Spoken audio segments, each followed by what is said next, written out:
Bakit hindi tayo dapat makiayon sa mundo? Tayong mga Kristiyano ay pinili ng Diyos at ibinukod mula sa karamihan upang maging mga ilaw at asin ng sanlibutan.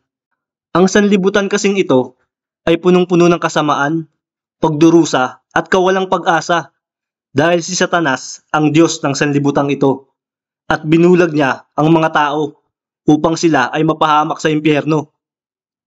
Kaya nga may mga tao na kahit anong share natin ng salita ng Diyos ay tila babulag sa mga totoong nangyayari sa paligid.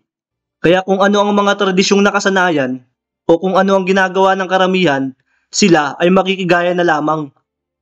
Tignan nyo na lang ang nangyari nitong pandemic. Dahil nakikita ng mga tao na ang kanilang mga kakilala, kapamilya at mga paboritong artista ay nagpaturok, ay nainggit tuloy sila at nakigaya.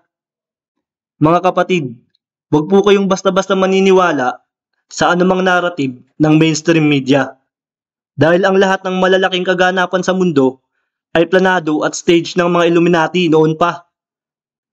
At ginagawa nila ito upang takutin at kontrolin ang mga tao, nang sa gayon ay tanggapin nila ang mark of the beast. Hawak po kasi nila ang lahat ng matataas na organisasyon sa mundo, mapa-healthcare man, military o education sector. In fact, maging ang mga malalaking relihiyon ay hawak din po nila. Kaya mag-iingat po kayo sa pagsali sa anumang sekta o grupo. Dahil hindi porkit mababasa sa Biblia ang pangalan ng kanilang sekta ay biblical na ang lahat ng kanilang itinuturo. May mga sekta kasing nagsasabi na ang leader daw nila ang pagkakatawang tao muli ng ating Panginoong Hesus.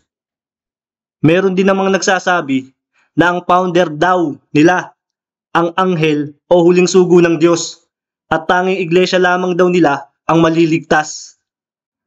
Meron din namang sekta na masyadong itinataas ang kanilang leader at nakapokus na lamang sa kanyang iniwang legacy. Tandaan, hindi po tayo tinawag ng Diyos upang magtayo ng sariling simbahan o gumawa ng sarili nating pangalan. Tinawag niya tayo upang maging tapat niyang lingkod na hindi naghahangad ng glory at kayamanan. At wala rin po ni isa mang sekta o samahan ang pwedeng mag-claim na sila lamang ang maliligtas. Dahil ang kaligtasan ay para sa lahat ng mananampalataya sa ating Panginoong Hesukristo, kahit nasa ang panig man sila ng mundo.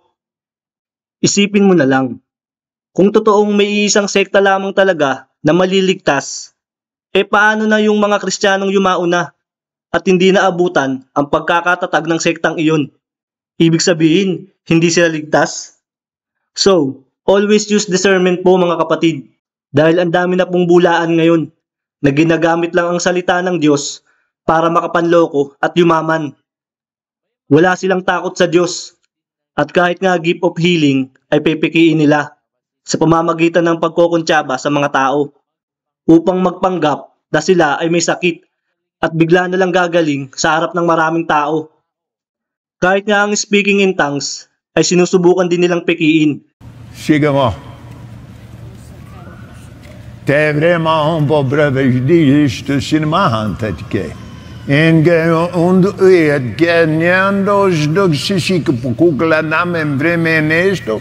Stellokla hamalana lelo lendile enkren in stelest karatak. Biblically, ang speaking in tongues ay hindi po basta pagsasalita lang ng gibberish o ng kung ano-ano. Ito po ay pagsasalita ng ibang wika na ipinagkaloob ng Diyos sa mga apostol, na pawang mga simpleng mangingisda at walang formal na edukasyon, upang sa pamamagitan ng gift na ito ay makapangaral sila sa iba't ibang bansa sa wikang nauunawaan ng mga taga roon. Meron din namang nagsasalita ng wika na hindi para sa mga tao nagsasalita, kundi sa Diyos. At kung meron mang ganitong gift ang sino man, ay dapat niya na lamang itong sarilinin kung wala namang ibang Kristiyano na mag-i-interpret. May mga sekta kasi na nagsasabi na kapag wala kang gift na speaking in tongues ay wala pa raw sa iyo ang Holy Spirit, which is not biblical. Dahil magkakaiba naman po ang gifts ng Holy Spirit sa ating mga believers. At hindi po mula sa Holy Spirit ang gibberish na speaking in tongues, kundi sa Kundalini Spirit. Sa Hinduism, ang Kundalini ay isang serpent-like energy mula sa pinaka-base ng ating spine na umaakyat paitaas sa ating ulo through yoga, meditation, laying of hands, o di kaya ay pagtitake ng drugs gaya ng LSD. Ang tawag dito ay Kundalini Rising o Awakening. Ang mga taong na-awaken ang Kundalini Spirit ay nagkakaroon ng hindi makontrol na galaw ng katawan, gaya ng walang patid na pagtawa o pag-iyak, panginginig ng katawan at mga hallucination, gaya ng mga taong sabog sa droga. Kaya wag po kayo basta-basta magpapalehans sa sino mang preacher, at wag din kayo basta-basta maniniwala sa kanilang mga ituturo, lalo na kung ito ay tungkol sa prosperity gospel. Sa prosperity gospel, kapag nagbigay ka raw ng pera sa church, ay pagpapalain ka raw ng Diyos.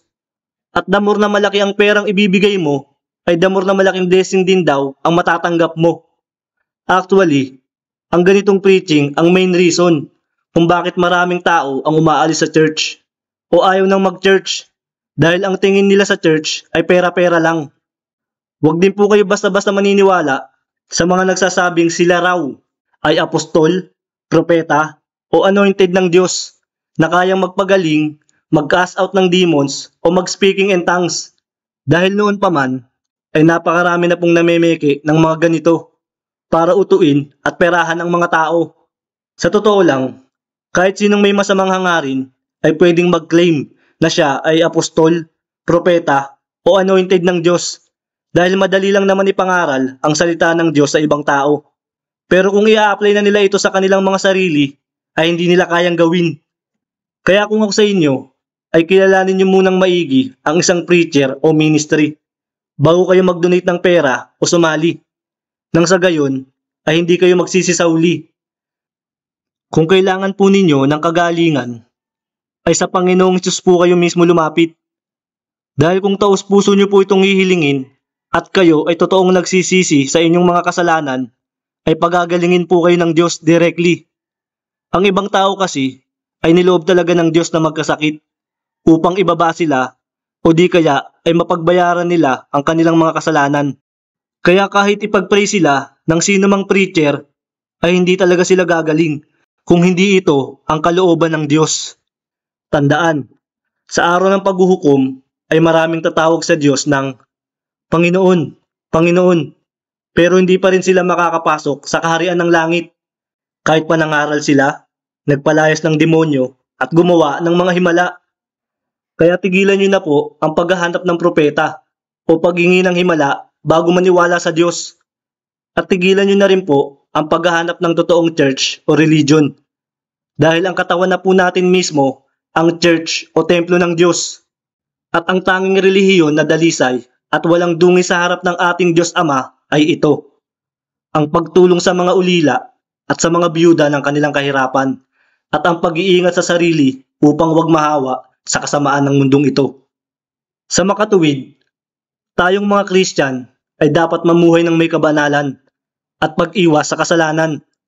Nang sa gayon ay makita sa atin ng mga tao ang pagbabagong ginawa sa atin ng Panginoong Hesukristo at maengganyo rin silang maging Kristiyano. Tandaan, masikip at makitid lamang ang daan tungo sa kaligtasan, habang ang daan tungo sa kapahamakan ay malawak. Kaya kung makikiayon lamang tayo sa mundong ito at gagaya lang sa kung ano ang ginagawa ng maraming tao, ay paniguradong mahuhulog tayo kasama nila sa impyerno. Maraming salamat sa panonood at God bless you.